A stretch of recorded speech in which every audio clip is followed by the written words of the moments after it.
तो सवाल कुछ इस तरह से है, भारत में नदियों के प्रदूषण को कम करने के लिए कम्युनिटी पार्टिसिपेशन और पब्लिक अवेयरनेस इनिशिएटिव्स कितने इफेक्टिव हैं और लोकल कम्युनिटीज को कैसे एम्पावर किया जा सकता है ताकि वो रिवर कंजर्वेशन में प्रोएक्टिव और लगातार रोल निभा सके। इस सवाल का जवाब सिर्फ एक थियोरेटिकल एक्सप्लेनेशन नहीं है, ये ग्राउंड रियलिटी की समझ की भी मांग करता है।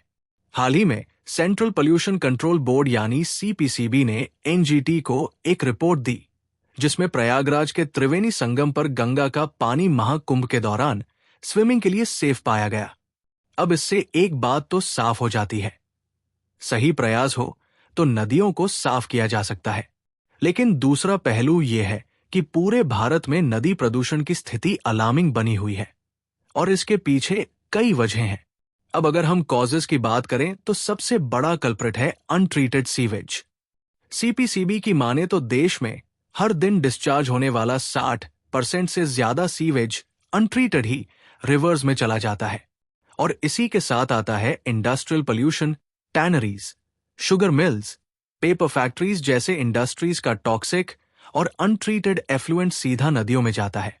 अभी हाल ही में सुप्रीम कोर्ट ने तमिलनाडु के वेल्लोर जिले में पाला रिवर को इरेवर्सिबली डैमेज करने के लिए लोकल टैनरीज की निंदा करते हुए इसे इकोसाइड कहा।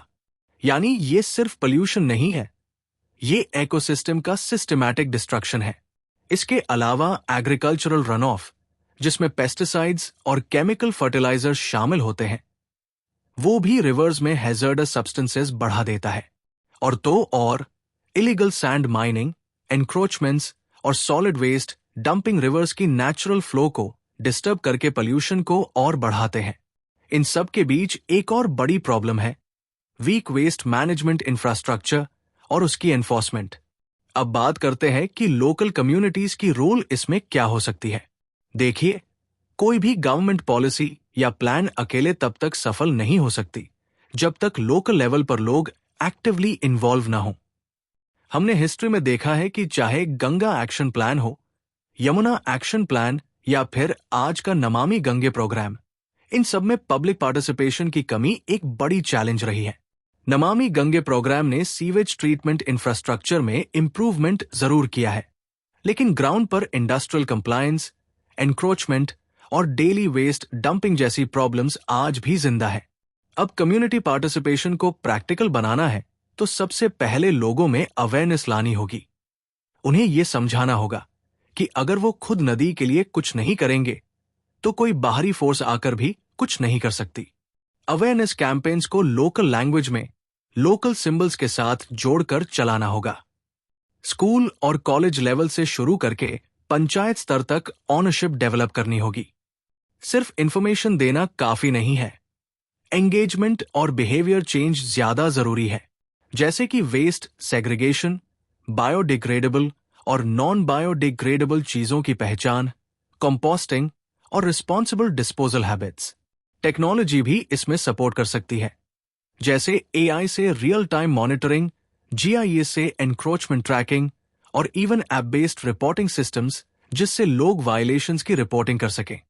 और सबसे बड़ी बात, अकाउंटेबिलिटी और ट्रांसपेरेंसी मेंटेन करनी होगी। जो भी स्कीम है उसका ग्राउंड लेवल पर क्या असर है ये पब्लिकली मॉनिटर हो और लोकल कम्युनिटीज को ये फील हो कि वो सिर्फ बेनिफिशियरीज नहीं बल्कि पार्टनर्स हैं इस मिशन के। तो निष्कर्ष यही है कि अगर हम सच में नदियों को पुनर्जीवित करना चाहते हैं तो स्ट्रैटेजी सिर्फ टॉप डाउन नहीं बल्कि बॉटम अप होनी चाहिए। कम्युनिटी को एम्पावर करना होगा, इन्वॉल्व करना होगा और सस्टेन करना होगा। तभी नदी कॉन्जर्वेशन एक गवर्नमेंट प्लान नहीं बल्कि एक जन आंदोलन बन पाएगा।